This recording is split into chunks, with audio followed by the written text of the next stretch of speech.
What if you've been decluttering the wrong way all along?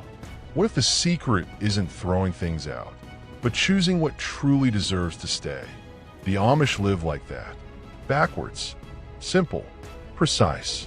And it's not just about stuff in your house. It's about your money, your life, your freedom. Today we're testing an Amish-inspired financial experiment. Not modern, not flashy, but maybe exactly what you need. The idea of decluttering backwards. Most people talk about decluttering like it's a big cleaning spree. You open a drawer, you pull out all the junk, and you throw half of it away. Sounds simple, but the Amish way, it isn't like that. It's almost the opposite. They don't ask, what can I toss? Instead, they ask, what must stay? It feels strange at first, like going against gravity. Imagine standing in your own house, and instead of rushing to remove the mess, you carefully choose a few precious things and hold on to them. And everything else is left behind. That's backwards decluttering. A life built on what really matters, not on what is left after you purge. And it changes how you look at money too. Because clutter isn't only physical, it's financial. Bills, subscriptions, hidden fees. Stuff that doesn't seem big, but piles up until it strangles you quietly. The Amish don't let that happen. Their homes are simple. Their accounts are clean. Their lives move slower, but stronger. Financial minimalism in reverse. Think of it like this. Most of us start with a paycheck and then we add. Add rent, add utilities, add Netflix, add dinners out, add phone payments. And suddenly the list is long and the paycheck is thin and you wonder where it all went. The Amish flip that pattern. They begin with the minimum. Shelter, food, clothes, a horse maybe, or a buggy. That's the skeleton of their life. They don't rush to pile more on top. They don't chase trends. They test everything. Does this belong? Does this earn its place? If yes, keep. If no, leave it. Financial minimalism, when done backwards, works like that. You stop asking what to cut. You ask what deserves to stay. And when you see it from that angle, you realize how much noise you've been carrying around. Money that should be building your freedom, it's being spent on scraps. Tiny scraps. And it's exhausting. The trap of modern convenience. We think we're smarter. We think we've invented shortcuts. Everything faster, better, easier. But look around. Do we look free? Most people are tired, drowning in debt, always waiting for next payday.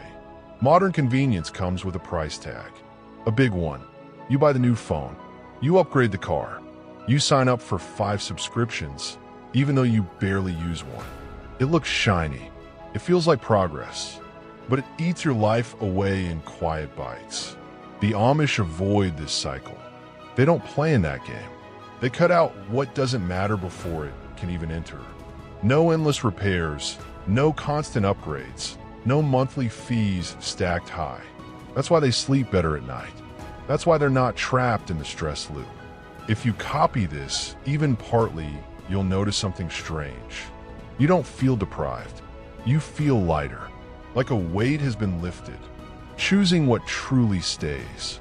Here's the real test. Take your bills. Spread them out. Don't think of what you could cancel. Think of what you cannot live without. Maybe that's rent, groceries, electricity, water. That's your stay pile. Now pause. Look at the rest. Gym you don't use. Streaming you barely touch. Insurance you don't even understand. Question them. Do they deserve a place? Or are they sneaking in because you never stop to ask? The Amish answer these questions by instinct. They don't carry 5 credit cards. They don't pay for endless extras. Their decisions are slower, stricter, and because of that, their money stretches further. Their lives feel clearer. When you live like this, you start protecting your time and energy too. You realize everything you keep costs you. Not just dollars, but attention, and attention is more expensive than you think. A test of priorities. Backwards decluttering forces you to hold a mirror. It asks uncomfortable things. Do you need 2 cars? Or did you just accept that as normal? Do you need 5 credit cards? Or was that just handed to you by culture? Do you need to dine out 3 times a week? Or is that just habit? These questions hurt, but they uncover what you're really chasing. The Amish don't measure worth by shiny toys or bank statements. They measure by stability, family closeness, community trust. That's their wealth. And when you shift your own priorities, even a little, you see how shallow modern measures can be. The stress we call normal isn't normal. It's a cage built by bad priorities. And the Amish show you how to walk out of it by choosing fewer, better, truer things. The surprising power of less. You expect it to feel like sacrifice, but it doesn't. It feels like power when you strip down to the essentials, when you keep only the pieces that matter. Your whole life feels stronger. The Amish aren't poor. Many of them are financially solid, even wealthy. Their farms thrive. Their savings grow. Why? Because their money doesn't leak. It isn't wasted on clutter. They aren't chasing 10 things at once. They're focused, and focus builds strength. You can see it in your own life, too. Cancel a useless subscription and you save a few dollars. But multiply that over time, over energy, over freedom. Suddenly you're not just cutting costs, you're taking back control. And that control feels better than any gadget or luxury you thought you needed. Freedom hidden in discipline. At first it looks strict, like rules and chains. Say no, strip back, cut down. But behind the rules is freedom. The Amish don't get seduced by advertising because they're not listening. They don't panic about late payments because they don't carry them. They don't stress over the latest model because they don't care. Their discipline is their defense. That's the secret. If you copy this even a little, you build the same shield. Debt can't chase you if you never let it in. Stress can't control you if your life is already simple. Discipline feels heavy at first, but in the end it's lighter than chaos. And once you taste that, you don't want to go back. Living with intentional gaps. Look at an Amish home. It's not packed. Not every shelf is filled. Not every corner stuffed. There are gaps, spaces, breathing room. They don't rush to fill every paycheck either.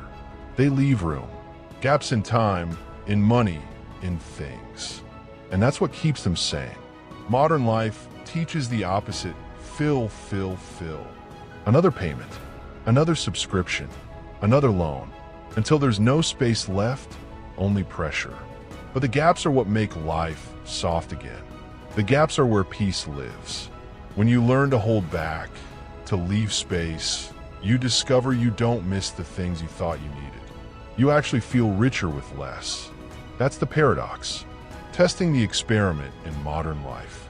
You don't need to live without electricity or ride a horse to test this. You could try in your own small way. Start with paper and pen.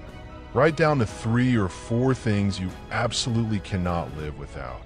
Rent, food, light, maybe gas. That's your base. That's your keep pile. Everything else goes to the maybe side. Don't cancel right away.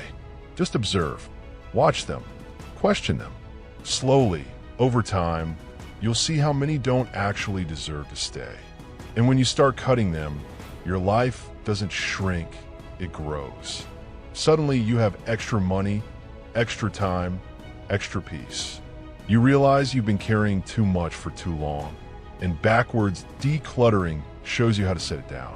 The final shift. In the end, this experiment isn't about being Amish. It's about stealing their wisdom. Decluttering backwards is not loss, it's clarity.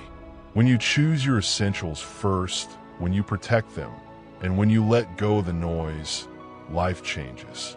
The stress you thought was normal isn't there anymore. The debt you thought was necessary isn't chasing you. And you finally see what matters. The Amish remind us that wealth isn't in abundance. It's in simplicity, in control, in peace. And financial minimalism, when practiced backwards, gives you that. It feels radical at first, but really, it's just forward living disguised as old wisdom. And once you see it, you can't unsee it. So here's the question. What will you keep? And what will you finally let go? Backwards decluttering isn't about less. It's about more of the right things. Peace, stability, control, maybe even happiness you didn't know you lost. This is Rustic Pantry, where old wisdom finds a home in modern life. Until next time, live simpler, live freer.